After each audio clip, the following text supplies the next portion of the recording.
Bienvenidos, queridos hermanos, con ustedes su hermano en Cristo Jaime Cárdenas en su programa Conociendo el Concilio Vaticano II, porque la verdadera santidad comienza con un sí a Dios. Empezamos in nombre di Patri et Filii et Spiritus Sanctus. Amén.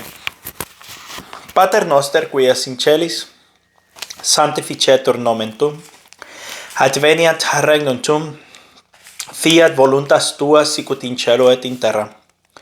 Panem nostrum quotidianum da nobis hodie, et dimitti nobis de vita nostra, sicut et nos dimittivus debitoribus noster, et ne nos induscas in tentationem, se libera nos a malo. Amén. Ave Maria, gratia plena, Dominus tecum, benedicta tui mulieribus, et benedictus fructus ventris tui, Iesus. Sancta Maria, Mater Dei, ora pro nobis peccatoribus, nunc et in hora mortis noster. Amén. Espíritu Santo, ilumínanos y santifícanos. En nombre de Patri, et Filii, et Spiritus Sanctus. Amén. Pues bien, mis hermanos, vamos a continuar el día de hoy con el capítulo 3 del Decreto Unitatis Redintegratio, las iglesias y las comunidades eclesiales separadas de la sede apostólica romana. Entonces vamos a ver ahora estas iglesias que no están en comunión con la Iglesia Católica. Las dos principales escisiones en la Iglesia de Cristo, sección 13. Nuestra atención se fija en las dos clases principales de escisiones que afectan a la túnica inconsútil de Cristo. Las primeras tuvieron lugar en el Oriente por la negación de las declaraciones dogmáticas de los concilios de Éfeso y de Calcedonia, o en tiempos posteriores por la ruptura de la comunidad eclesiástica entre los patriarcados orientales y la sede romana, o sea, los ortodoxos. Más de 4 siglos después sobrevienen otras en la misma iglesia occidental, como escuela de los acontecimientos que ordinariamente se designan con el nombre de Reforma, o sea, los protestantes. Desde entonces, muchas comuniones nacionales o confesionales quedaron separadas de la sede romana.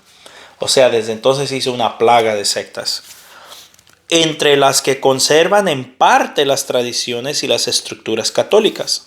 Ocupa lugar especial la comunión anglicana. Ocupaba, diría yo, porque obviamente este fue escrito en 1960 y ahorita la comunidad anglicana se ha completamente desfigurado por adoptar el género LGTB. Se han echado a perder. Creo que se hizo una cochinada ahí en esa secta. Hay, sin embargo, diferencias muy notables en estos diversos grupos, no solo por razón de su origen, lugar y tiempo, sino especialmente por la naturaleza y gravedad de los problemas pertinentes a la fe y a la estructura eclesiástica. Miren nomás, ya les está llamando ya les está llamando que son gravedades y que son problemas los que tienen ellos. Hace unos días un hermano me estuvo mandando mensajes sobre que atacando el Concilio Vaticano II como muchos tradicionalistas lo hacen. Y decía que según este documento que incita a la confusión y que no sé, yo creo que no lo ha leído, porque aquí hasta ahorita el documento ha sido muy claro. Hay una sola iglesia verdadera de Jesucristo, las demás tienen parte de la verdad, pero no tienen la verdad. Las demás son errores que truncan la voluntad de Cristo. Hasta ahorita eso es lo que ha dicho el documento. Entonces no sé qué documento leyó él, si es que leyó algo, pero hasta ahorita lo que él ha dicho no lo he encontrado yo en el decreto. Por ello, este sacrosanto concilio, sin infravalorar las diversas condiciones de cada uno de los grupos cristianos y teniendo en cuenta los vínculos existentes entre ellas, a pesar de su división, determina proponer las siguientes consideraciones para llevar a cabo una prudente acción ecuménica. O sea que la iglesia va a buscar la acción ecuménica, pero vuelvo a lo mismo. No es ese ecumenismo que están presentando muchos líderes el día de hoy. Ese ecumenismo es de Satanás. Ese no es. Así sea un arzobispo, un cardenal que lo está diciendo. Me refiero al comunismo que ahora muchos están diciendo que vivamos en paz, que veamos nuestras similaridades, ignoremos las diferencias Que nos agarremos de la mano y caminemos juntos kumbaya porque todos somos hermanos. No, ese ecumenismo es satánico. Ese no es el ecumenismo que hasta ahorita el concilio, y ustedes ya han estado aquí conmigo todos los días. Ese ecumenismo no es católico, no es cristiano, por lo tanto es satánico. Satánico significa simplemente que no es como así algo oscuro y negro, sino que simplemente no es de Cristo. Aquí el ecumenismo que está hablando es ser prudente a la hora de hablar con ellos para acercarlos a la única y verdadera iglesia que es la nuestra, la católica. Aquí hasta ahorita el documento, cuando ha hablado de ecumenismo, a eso se refiere. Nada de lo que dicen por ahí unos personajes dentro de la iglesia. Consideración particular de las iglesias orientales. Carácter e historia propia de los orientales. Sección 14. Las iglesias del Oriente y del Occidente durante muchos siglos siguieron su propio camino, unidas en la comunión fraterna de la fe y de la vida sacramental, siendo la sede romana con el consentimiento común que resolvía si surgía entre ellos algún discernimiento en cuanto a la fe y la disciplina. El Sacrosanto Concilio se complace en recordar, entre otras cosas importantes, que existen en Oriente muchas iglesias particulares o locales, entre las cuales ocupan el primer lugar las iglesias patriarcales, y de las cuales no pocas traen origen de los mismos apóstoles. Por este motivo ha prevalecido y prevalece entre los orientales el empeño y el interés de conservar aquellas relaciones fraternas en la comunión de la fe y de la caridad que deben observarse entre las iglesias locales como entre hermanas. No debe olvidarse tampoco que las iglesias del Oriente tienen desde el principio un tesoro del que tomó la iglesia del Occidente muchas cosas para su liturgia, su tradición espiritual y su ordenamiento jurídico. Y es de sumo interés el que los dogmas fundamentales de la fe cristiana, el de la Trinidad, el del Hijo de Dios hecho carne de la Virgen Madre de Dios, quedaron definidos en concilios ecuménicos celebrados en el Oriente. Aquellas iglesias han sufrido y sufren mucho por la conservación de esta fe. Pero la tradición apostólica fue recibida de diversas formas y maneras, y en consecuencia, desde los orígenes mismos de la iglesia, fue explicada diversamente en una y otra parte según el modo de ser y las condiciones de vida. Todo ello, a más de las causas externas, por la falta de la comprensión y de caridad, motivó las separaciones, por lo cual el Sacrosanto Concilio exhorta a todos, pero especialmente a quienes han de trabajar por restablecer la plena comunión entre las iglesias orientales y la Iglesia Católica, a que tengan las debidas consideraciones con la especial condición de las iglesias que nacen y se desarrollan en el Oriente, así como la índole de las relaciones que existían entre ellas y la sede romana antes de la separación, y que se formen una opinión recta de todo ello. Observar esto cuidadosamente servirá muchísimo para el diálogo que se pretende. La tradición litúrgica y espiritual de los orientales. Sección 15. Todos saben que hoy no puedo leer. Todos saben con cuánto amor los cristianos orientales celebran el culto litúrgico, sobre todo la celebración eucarística, fuente de la vida de la iglesia y prenda de la gloria futura, por la cual los fieles unidos a su obispo, teniendo acogida ante Dios Padre por su Hijo el Verbo encarnado, martirizado y glorificado en la efusión del Espíritu Santo, consiguen la comunión con la Santísima Trinidad, hechos partícipes de la naturaleza divina. Miren, mis hermanos, a mí me duele tanto cuando hablo con los protestantes porque se están perdiendo de tanto el no tomar la Eucaristía. Se están perdiendo de Cristo mismo por irse con otros vientos de doctrina. Consiguientemente, por la celebración de la Eucaristía del Señor, en cada una de estas iglesias se edifica y crece la iglesia de Dios, y por la concelebración se manifiesta la comunión entre ellas.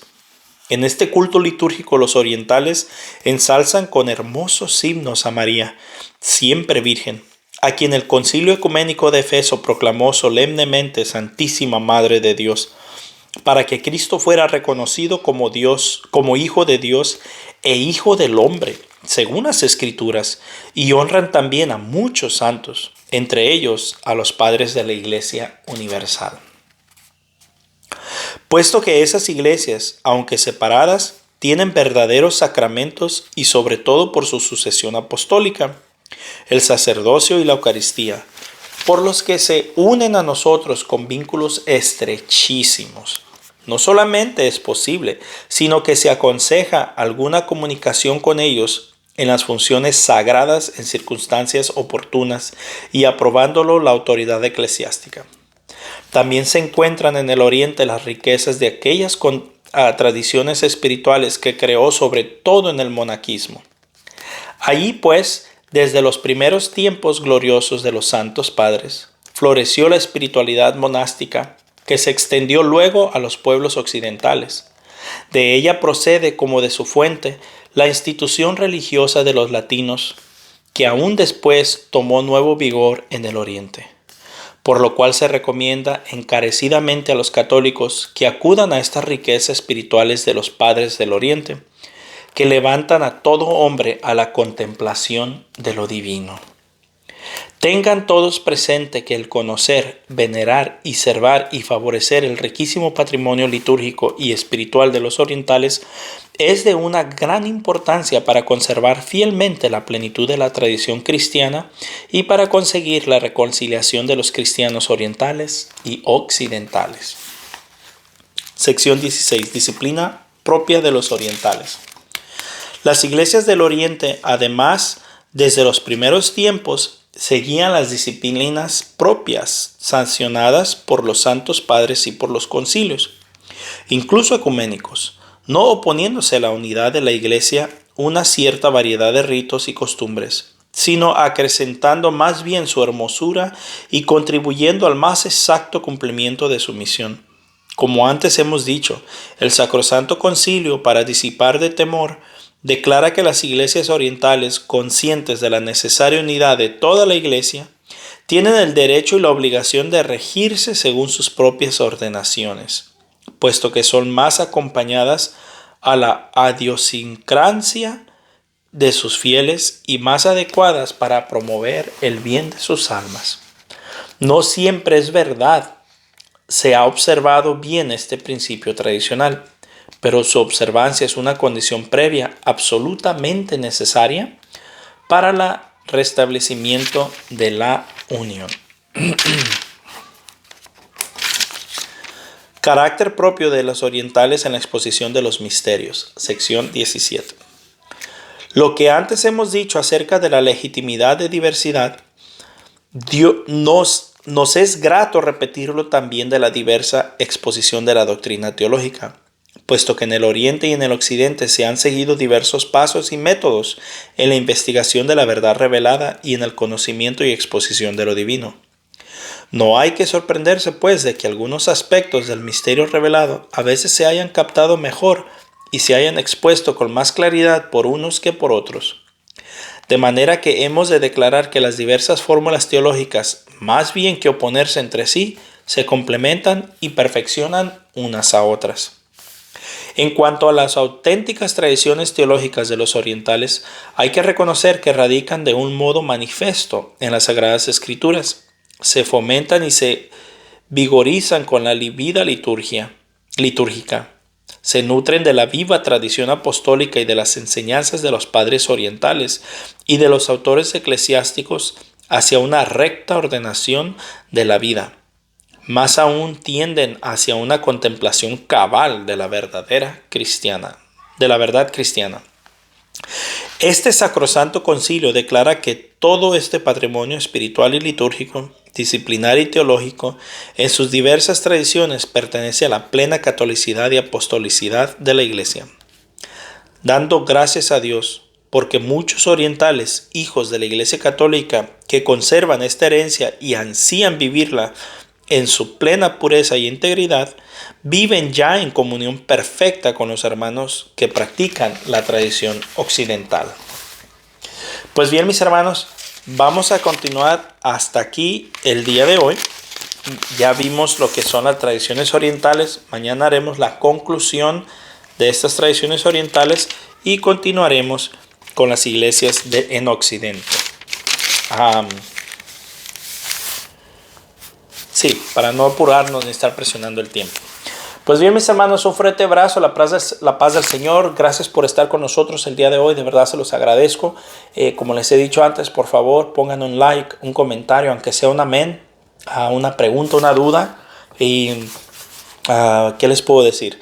La idea es que más gente se evangelicen, más gentes conozcan la doctrina de la iglesia. Necesitamos desesperadamente que el católico despierte, que el católico sepa lo que la iglesia enseña, que no se dejen llevar nomás por lo que dicen aquí o allá, sino por lo que la iglesia enseña. Pues bien, mis hermanos, de verdad, muchas gracias, Dios les bendiga y un fuerte abrazo.